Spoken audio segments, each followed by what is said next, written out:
Joanna Ngeno ameacha pengo kubwa. Hii ni kwa sababu ya kazi zake ambazo alikuwa akifanya tokea aingia siasa na hata kabla alipoingia siasani. Kabla aingie siasa aliweza kuhudumu kama mkurugenzi wa shirika la maendeleo ya kilimo.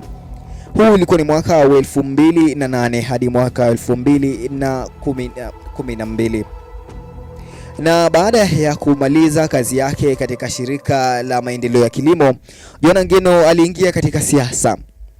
Siasa zake za kwanza aliweza kuwania kiti cha ubunge wa Emurua Dikir. Huu ulikuwa ni mwaka wa 2013. Aliweza kufaulu na kupigwa kura na wengi ya wananchi ama wakazi wa Emurua Dikir ambao walimpa nafasi hii ya hudumu kama mbunge wao. Aliweza kuhudumu mbunge kuanzia mwaka 2013 hadi mwaka 2026 ambapo alipata mauti yake.